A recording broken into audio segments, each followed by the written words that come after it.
Buenos días a todos. Para comenzar, quiero agradecer a las autoridades de la sociedad rural y en especial a su presidente Nicolás Pino por invitarme una vez más a hablar aquí ante todos ustedes. Es un orgullo para mí estar parado ante esta pista en la que desde hace casi un siglo y medio desfilan los mejores exponentes de nuestra actividad ganadera. Esta institución se volvió referente global y aquí vienen jurados, productores, cabañeros y líderes del sector de todos los países. Tal es así que nuestra genética es demandada como un bien preciado en todos los países ganaderos del mundo. Pero no solo nuestra genética es valorada en todo el mundo, sino también nuestra carne. Nuestras exportaciones de vacunas están aumentando sostenidamente y en 2024 logramos volver a superar las 900.000 toneladas exportadas, por primera vez en más de 100 años.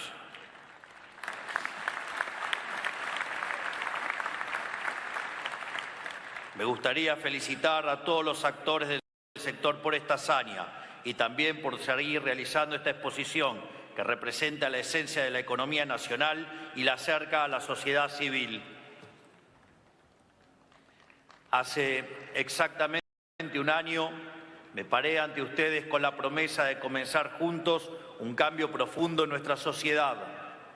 En aquel momento alerté que el camino no era fácil, sino que era el camino correcto y que iríamos avanzando a paso firme sin poner en juego la sustentabilidad del progreso.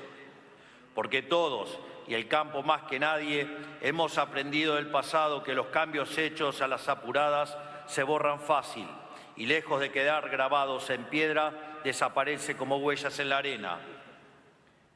En aquel entonces no nos alcanzaban las manos para enumerar los infinitos problemas que inquietaban al campo argentino.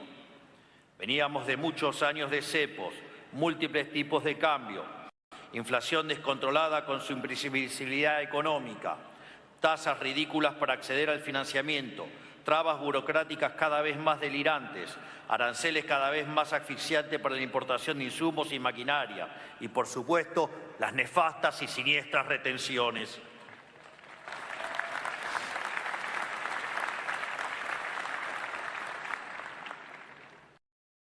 Todas estas problemáticas no surgieron de casualidad, ni por arte de magia, sino que fueron el resultado de un plan deliberado de la política y perpetuado por la casta a lo largo del tiempo. La pregunta es ¿para qué? Para exprimir al sector más pujante del país, terminando por faenar la vaca lechera.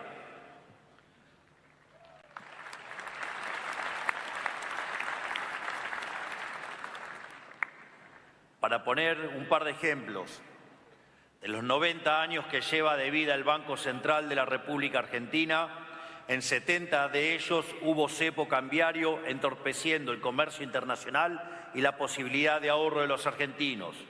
Y durante más de la mitad de los 20 años restantes, si bien el tipo de cambio estuvo unificado, estaba fijado por ley. Es decir, Argentina lleva casi 100 años sin conocer la verdadera flotación cambiaria.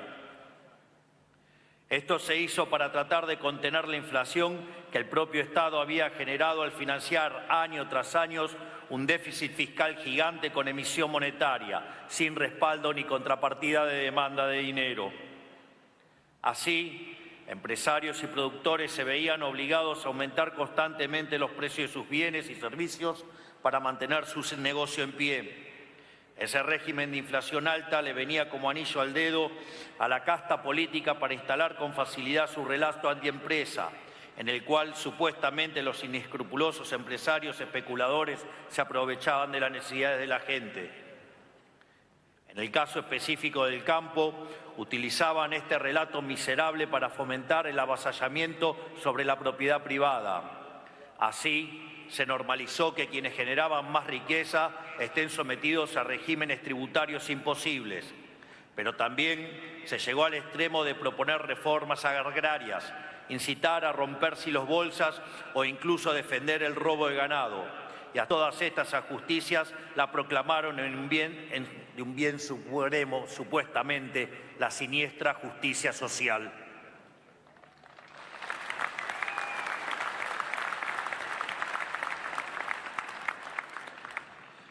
Esta conducta obedece a lo que mi amigo, el escritor Axel Kaiser, denominó parásitos mentales, que podrían definirse como ideas malignas que se instalan en nuestro cerebro y que conducen a la pobreza, alimentándose de nuestras intenciones más nobles.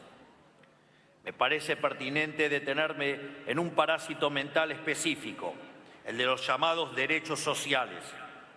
Este parásito mental, inherente a la izquierda en todo tiempo y lugar, busca generar expectativas infinitas en personas, sosteniendo que donde hay una necesidad nace un derecho y que todos los derechos requieren intervención estatal y gasto público, por ende, impuestos.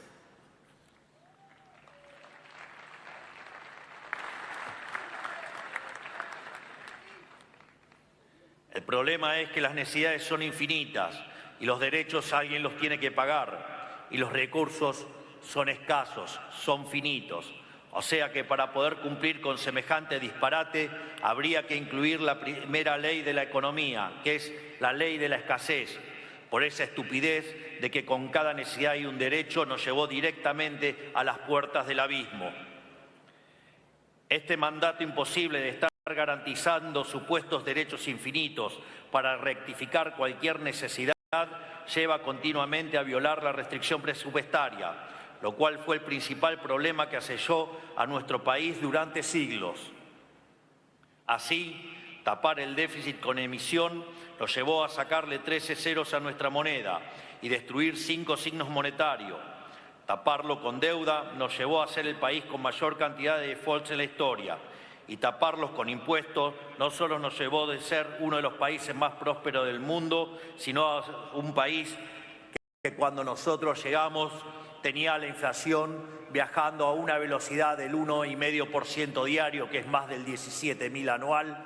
Teníamos 57% de pobres y 70% de nuestros jóvenes estaban pobres.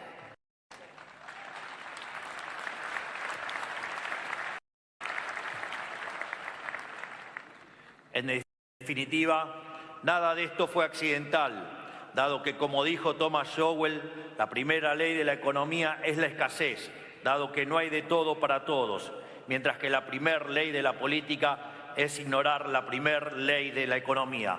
Debe ser por eso que hubo que elegir por primera vez en la historia un economista ortodoxo para que arregle este quilombo.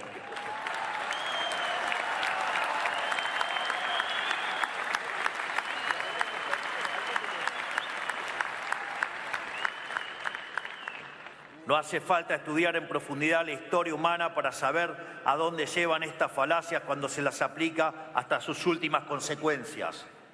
Tan solo miremos lo que ocurrió en la Unión Soviética y otros lugares donde se implementó la colectivización forzada, condenando a decenas de millones de personas a la muerte por hambruna. Y en total terminaron asesinando 150 millones de seres humanos. Nunca se olviden de eso, a lo que conducen estos derechos sociales como la justicia social y la igualdad de oportunidades, a la guillotina igualadora que termina conduciendo al totalitarismo y a la pobreza y a la hambruna.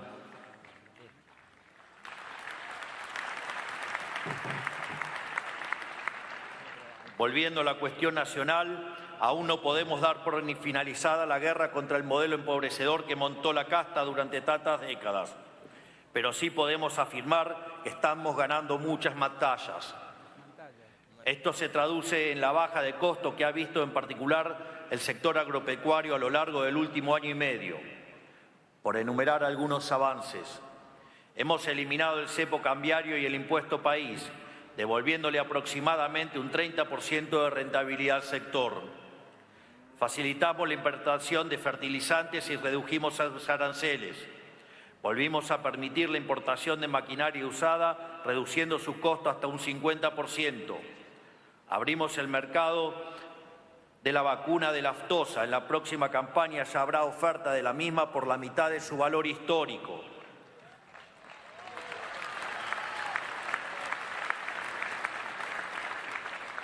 Abrimos la exportación de ganado vivo y eliminamos el peso mínimo de faena.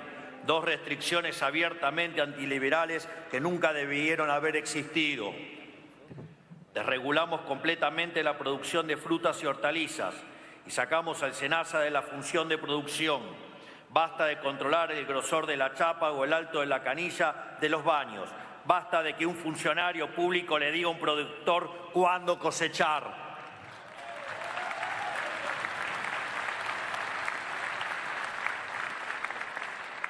También eliminamos el RUCA para todos los productores, excepto granos.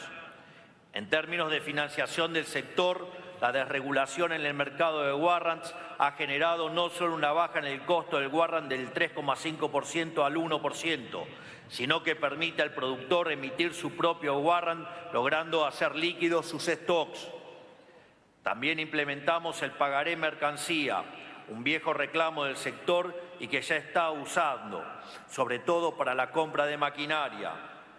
En este sentido, también estamos desarrollando líneas de créditos en kilos de carne para que el sector pueda recapitalizarse y crecer en cantidad de cabezas sin temor a las variaciones de precios que pueda tener la hacienda.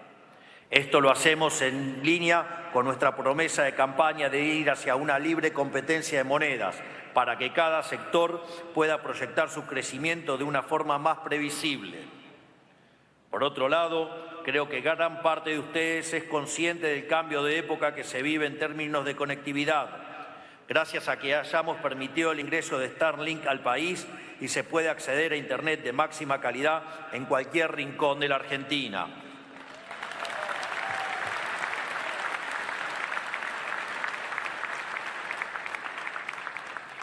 Gracias a todo esto, de la catarata de problemas heredados por el sector, solo queda el yunque más pesado, las retenciones.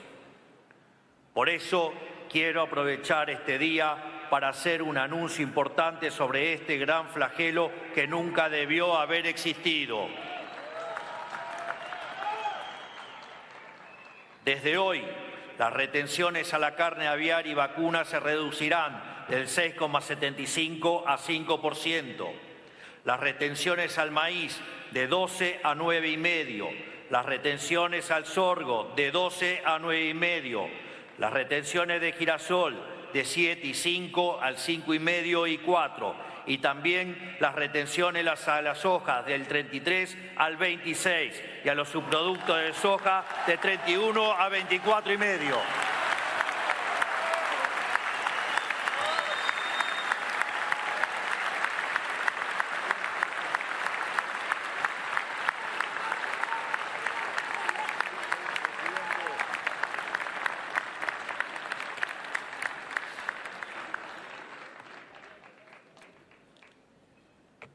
Para tener un orden de magnitudes, esto redunda en una reducción de retenciones de las alícuotas para las cadenas de granos del 20% y una reducción de retenciones en la cadena de ganado y carnes del 26%, que será permanente y lo que busca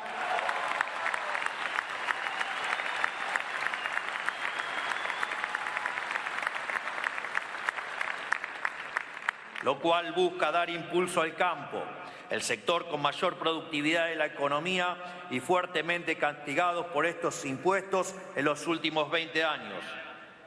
Esto incluye también las rebajas transitorias que anunciamos sobre trigo y cebada, que también serán permanentes.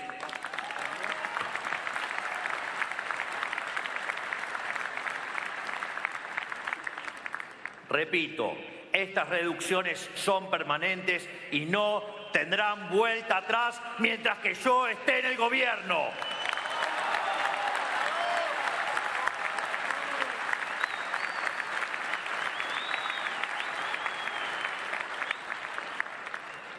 Eliminar las retenciones es una obsesión para nuestra gestión y hemos dado muchos avances en esa dirección.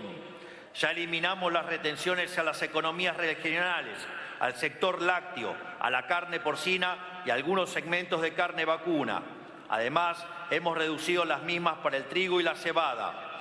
Pero es muy importante tener presente que todo esto es posible únicamente gracias al superávit fiscal que hemos conseguido, al cual cuidamos como agua en el desierto ante los embates sistemáticos de la casta política.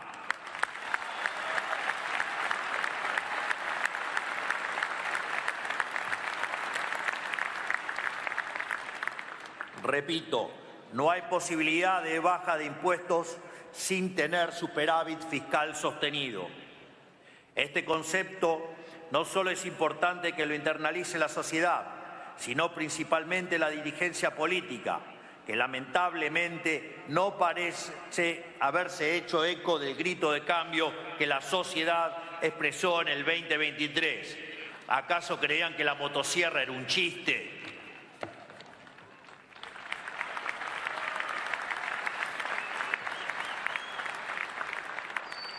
Sin ir muy lejos, recientemente el Partido del Estado propuso en el Congreso de la Nación un conjunto de leyes que intentan llevar a nuestro país a la bancarrota. Hacer efectivas todas estas medidas y sostenerlo en el tiempo implicaría un aumento en dinámica de la deuda argentina por una cifra cercana a los 350.000 millones de dólares a valor presente. Para tomar dimensión de este disparate, ¿sí? Esto representa un aumento de 80% de toda nuestra deuda actual. Miren qué gracioso cuando se hacen los generosos con el bolsillo ajeno.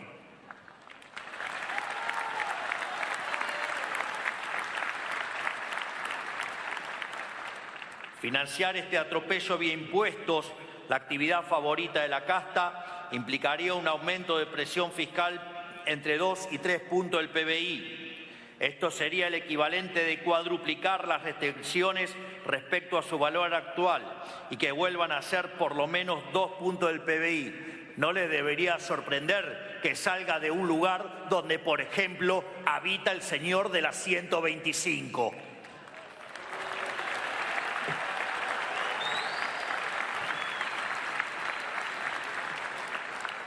En definitiva, ellos quieren ni más ni menos que aniquilar al sector por el pecado capital de no necesitar de sus dádivas. Financiar este gasto vía deuda pública implicaría someter a la juventud a mayores impuestos futuros, lo cual sería una tragedia considerando que heredamos una pobreza infantil del 70% al inicio de nuestra gestión. Que dicho sea de paso, la pobreza con la gestión de nuestra ministra de Capital Humano, Sandra Petovelo, nuestro ministro de Economía, Toto Caputo, domando la inflación, la ministra de Seguridad, Patricia Bullrich, manteniendo el orden en las calles, nos ha permitido bajar la pobreza en más de 25 puntos. Hemos sacado de la pobreza a 12 millones de argentinos. Hemos sacado de la pobreza a 2,5 millones de jóvenes. Mal que le pese al Partido del Estado.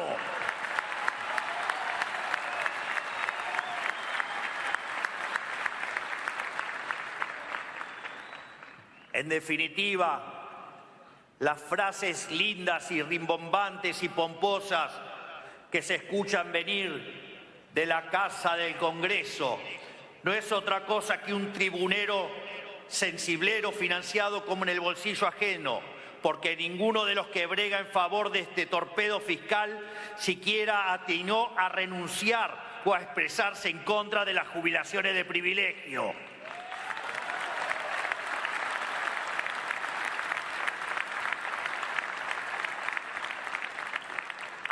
Financiarlo vía emisión, a lo que los degenerados fiscales recurren cuando no tienen la fuerza para robar de frente, implica volver al sendero de la inflación que nos ha costado tanto esfuerzo dejar atrás.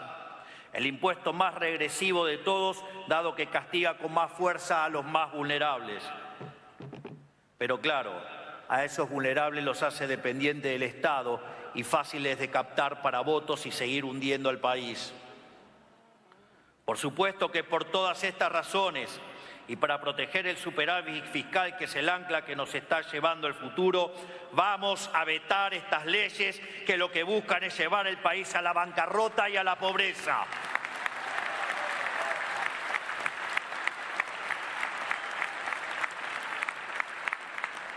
En definitiva, a estas aberraciones las llaman alta política. Los mismos que dicen defender a los que ya no pueden esperar, cuando en realidad lo que están haciendo es exterminar a los pobres y a los jóvenes, los sectores más indefensos de nuestra sociedad que no tienen poder de lobby ni de voto. Porque no son más que genocidas del futuro, son asesinos de nuestros hijos, nuestros pobres y nuestros indefensos, que con tal de rasquetear un puñado de votos, hoy son capaces de condenar a generaciones futuras enteras a la miseria. Hoy vinimos y vivimos en el largo plazo de los que no creyeron en el largo plazo y nos hacemos responsables de la irresponsabilidad fiscal de la que aún hoy quieren hacer gala. Semejantes burradas económicas solo pueden explicarse cuando notamos que Argentina performa mal constantemente en exámenes de matemática y aparentemente la casta y sus amigos no son ajenos a este fenómeno. O puesto en criollo, no suman ni con un ábaco.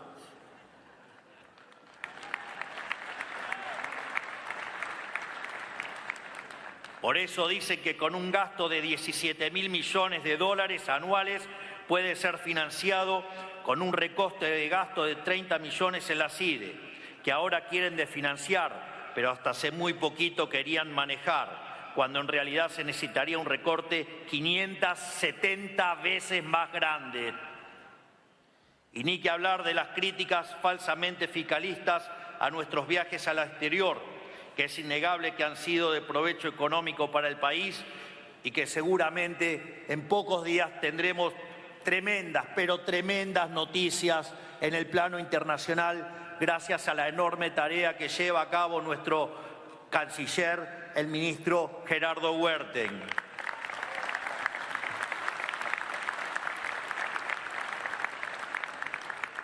Y es increíble que los mismos viajes que curiosamente son criticados por quienes gastan viaje tras viajes pagados por los viáticos del Congreso para fines personales, pasear o políticos o rosca. Este es el problema central de lo que describe mi amigo Axel Kaiser en su libro Parásitos Mentales. Estas ideas que fermentan y crecen en la cabeza de la dirigencia política como parásitos, inhabilitan cualquier decisión racional sobre cualquier tema, dado que los prejuicios y el dogma se imponen sobre la realidad. Como dato curioso, la palabra parásito proviene del griego para, que significa al lado, y sitos, que significa comida. En la antigua Grecia, los parásitos eran empleados públicos encargados de supervisar las cosechas, la preparación de pan y luego comían de arriba. En resumen, vivían del esfuerzo ajeno. Así es que podemos afirmar que cuando nos referimos a la casta, a la alta política, estamos hablando de verdaderos parásitos fiscales, en el sentido más profundo de la expresión, y que ustedes lo vienen sufriendo hace muchísimos años, en especial los últimos 20.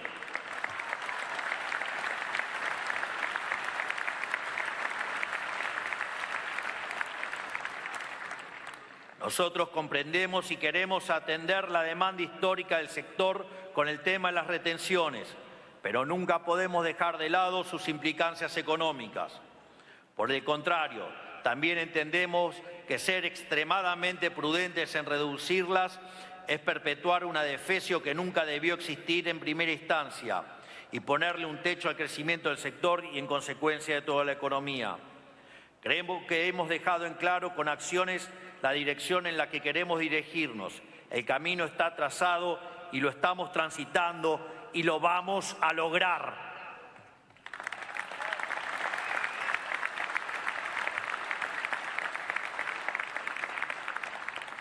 A su vez, de las 8.000 reformas que llevamos a cabo, más de 400 fueron para liberar a este sector y seguimos acelerando el proceso. Vamos a hacer de la Argentina el país más libre y próspero del mundo.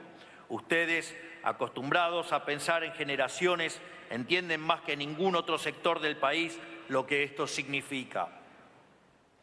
Por eso, estamos construyendo un país en el que todos los emprendedores tengan un lugar y en el que todas las empresas tengan la oportunidad de desarrollarse, sean del campo o de cualquier otro sector. Hoy lo vemos claramente en cómo el crecimiento en otros sectores como energía y minería nos permite sostener el equilibrio fiscal con la baja de retenciones. Ese es el verdadero círculo virtuoso del crecimiento argentino que veremos por los próximos años. Todo lo que ayude a mejorar el superávit ayudará a acelerar la baja de impuestos, que a su vez seguirá potenciando el superávit en el tiempo por el crecimiento natural de la economía. Por eso, también entendemos que la baja de retenciones, aparte de beneficiar al campo, potenciará a toda la economía del interior del país, que de forma más directa o indirecta le provee servicios a los productores agrarios.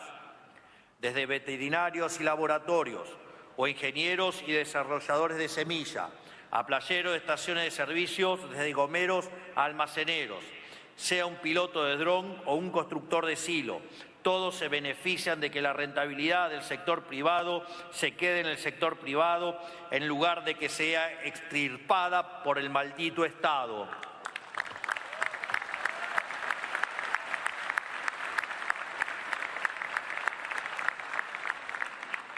Pero también es necesario recordar que en la Argentina no existe consenso político alguno respecto al rol del campo. Los liberales lo tenemos claro, el resto no.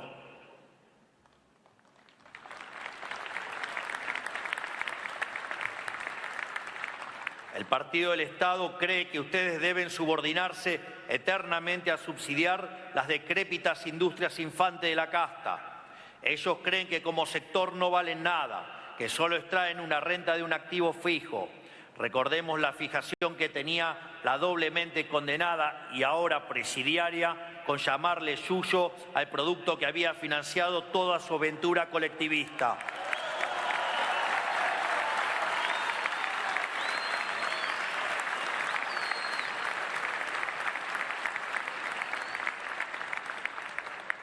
Nosotras sabemos que son el sector que más invierte y que más innova en todo el país, generando casi la totalidad de las divisas netas, y todo eso con el Estado quedándose con una enorme parte de su producción para financiarse.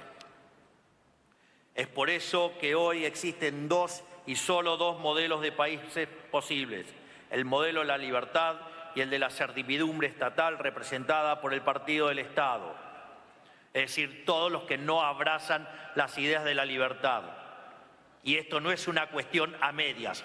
O se abrazan o no se abrazan, porque cualquier camino intermedio también lleva al colectivismo.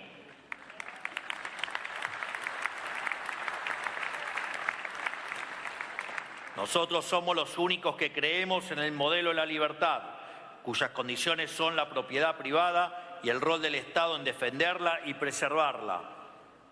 Enfrente tenemos una banda de forajidos, de saqueadores de ganados devenidos políticos que solo saben arrasar la riqueza que otros generaron con su esfuerzo y previsión. Por eso solo dejan miseria a su paso. Y cuando estos personajes no pueden robarle al productor lo que es suyo, prefieren destruirlo. Recordemos que no hace tanto llamaban a romper silobolsas y llenaban de cuatreros el Congreso. Ellos necesitan negar que hayamos sido alguna vez potencia porque necesitan negarlos a ustedes. Necesitan negar que el gran campo argentino fue el motor indiscutido de una nación que supo ser un faro de libertad y riqueza en el mundo. Una nación que atrajo a las masas hambrientas de Europa con la sola promesa de que pueden quedarse con el fruto de su trabajo sin temor a que otros se lo roben. Ellos tomaron el poder político y oprimieron a los verdaderos generadores de riqueza, y esto lo hicieron ni más ni menos para que la gente piense que es la acción del político, a través de la retribución, lo que produce dicha riqueza. Hoy, más que nunca, sigue vigente el adagio de Sarmiento, civilización o barbarie. La casta está afilando los cuchillos para volver a cortar su tajada. No los dejen sentarse de nuevo en la mesa bajo falsas promesas de civilicidad. Sentémonos nosotros a construir un nuevo siglo de oro argentino.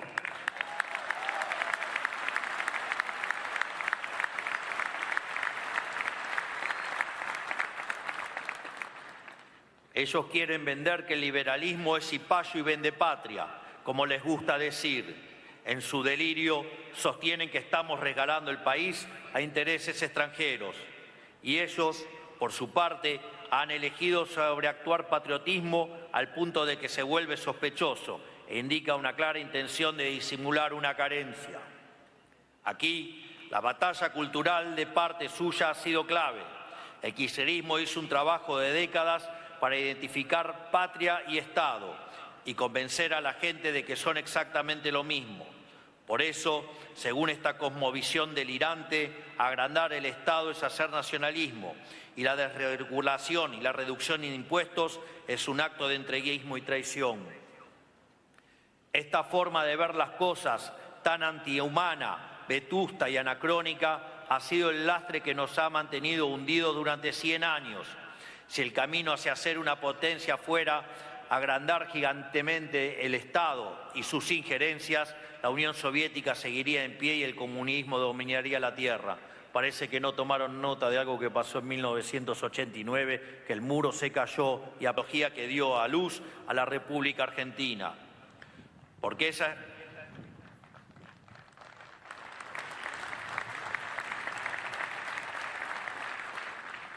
es la verdadera noción de patria, que todos los argentinos puedan progresar y que Argentina se vuelva un país pujante y soberano, no la idea tergiversada que quiso imponer el kirchnerismo, que llamó nacional y popular a lo peor de nuestro pueblo: delincuencia, corrupción, vagancia, ventajismo, piquetes y ñoquis.